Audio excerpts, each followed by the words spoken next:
자, 이번 종목 뉴스 스크랩을 통해서 한번 알아보도록 하겠습니다. 환자 보행 돕고 전기차 충전 척척 K로봇 300조 시장 진격이라고 되어 있습니다. 2030년도까지 300조로 늘어난다고 하고 있고요. 현대자동차 로보틱스 랩이 하반신 마비 환자의 이동을 돕기 위해 개발한 의료용 로봇 맥스의 최신 버전이라고 합니다.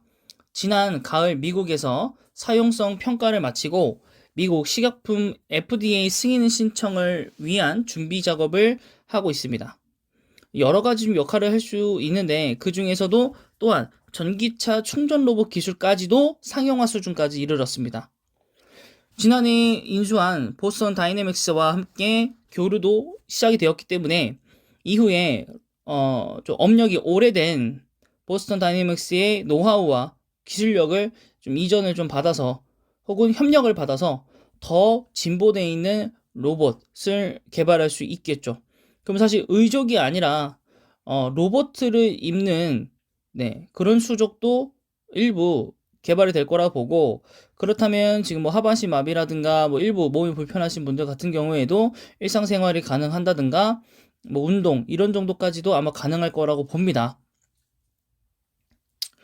물론 이제 기계를 착용하고 하는 것이기 때문에 운동 쪽으로에서는 사실은 좀 사람들과 터치가 좀 되지 않는 그런 부분들로 좀 해야겠죠. 그리고 이 선수들이 선수로서도 뭐 될 수 있겠지만은 사실 그럼 좀 유불리한 점이 좀 있잖아요. 네, 뭐 사람은 발목을 꺾이기도 하는데 로봇을 착용한다면 사실 그런 거는 발생하지 않을 거기 때문에 여기까지 좀 너무 나아가는 듯한 느낌은 있지만 뭐 여러 가지 그래도 발전에 도움이 되는 건 맞습니다. 자, 그래서 처음엔 사실 이 보스턴 다이내믹스를 구글에서 이제 인수를 했었는데 좀 상용화가 어렵다는 판단 하에 5년 팔았고 5년이 지난 이후에 현대차가 인수를 했고 또 이것으로 인해서 글로벌 기업들이 로봇에 대한 투자가 빨라지고 있습니다. 지금처럼 코로나 시국에서 인플레이션이 일어나고 인건비 상승이 점점 일어나는 상황에서 인건비를 줄이기 위해서 로봇 한 대로 사람 5명, 10명분을 할 수 있다면 회사 입장에선 어쨌든 수익은 한정돼 있는데 그럼 이제 나가는 거 인건비를 좀 줄여야 되기 때문에 또 이런 부분에서 로봇을 시장이 좀 커질 수 있겠다 라는 부분이 좀 있어 보입니다.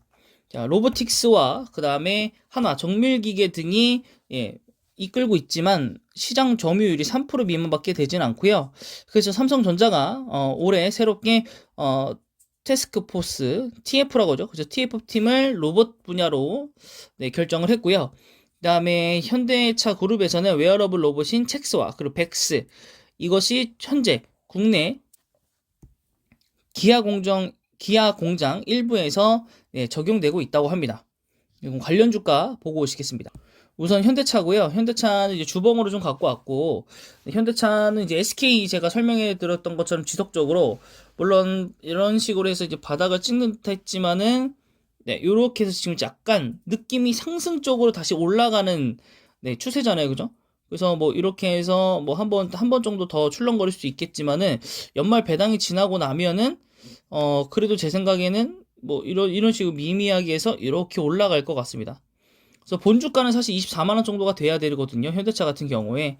그래서 저는 24만원의 이제 목표가는 아니고 여기까지는 무조건 올라가지라는 판단으로 사실 이 밑에서 이미 저는 샀기 때문에 이미 저는 요 밑에 샀기 때문에 그냥 안전하게 그냥 기다리고 있습니다. 뭐 더 떨어지더라도 그럼 더 사면 되니까. 시가총액이 45조인 회사이고요. 코스피가 7인데 더 올라가겠죠. 24만 원까지 가면 코스피 한 뭐 5, 6위 정도 될 거라고 보고 5, 6위 안에 사실은 삼성전자 우가 포함이 좀 되어 있기 때문에 그 부분들을 이제 파악을 좀 고려를 한다면 사실은 뭐 삼성 그다음에 SK 그리고 네이버 그다음에 삼성 바이오로직스 카카오 요렇게 경쟁을 하고 있는 거거든요. 거기 이제 LG화학이 LG에너지솔루션을 상장한다면 요 안으로 뛰어 들어오겠죠.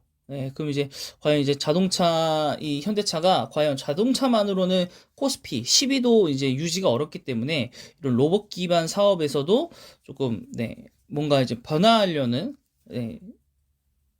모습을 좀 보여주고 있죠. 마치 삼성전자가 반도체 이후에 핸드폰 사업을 하는, 휴대폰 사업을 하는 것처럼 현대차도 자동차만 팔 것이 아니라 로봇도 팔고, 네, 이런 식으로 가는 거겠죠.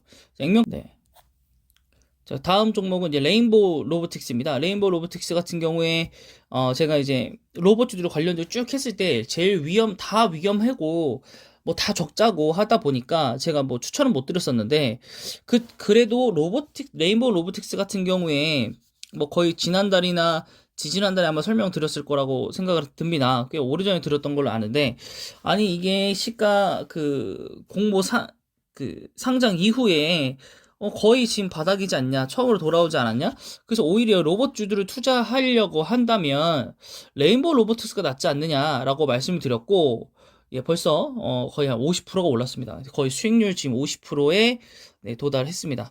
추천드렸던 그 구간에서 로봇주는 하나 갖고 있어야지라고 해서 만약 매수하셨다면 거의 수익률을 50%에 육박한다라고 볼 수 있겠고, 이런 주들을 오히려 매수하시는 게 좋다고 봅니다. 거의 다 적자라고 본다면 어쨌든 한번 붐업이 왔을 때 모든 주가가 올라갈 거기 때문에 그럴 때 그나마 신규 상장주 중에서 저평가받고 있는 그런 주들을 매수하시는 게 훨씬 더 좋다라고 저는 판단이 됐기 때문에 추천을 드렸고요.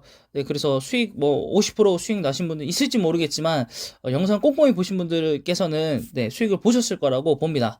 네, 그래서 뭐 로봇주는 앞으로도 조금 더 갈 것 같으니까요. 제가 볼 때는 뭐 수익률 100%까지는 한 봅니다. 그래서 뭐 한 3만 원?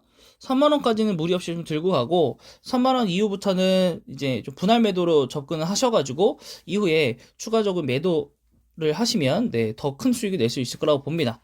네, 그 다음에 로보스타입니다. 네, 로보스타는 갖고 온 이유는 로보티즈나 로보로보 이런 회사들보다 훨씬 더 적게 주가가 올라왔고 또한 이제 다른 종목들은 투자주의, 투자 경고 먹은 이제 그런 주식들이 많기 때문에 그나마 로보스타가 또 남지 않나 싶어가지고 제가 로보스타를 가지고 와 봤습니다. 그래서 뭐 시가총액 2,400억 정도 되는 회사이고요.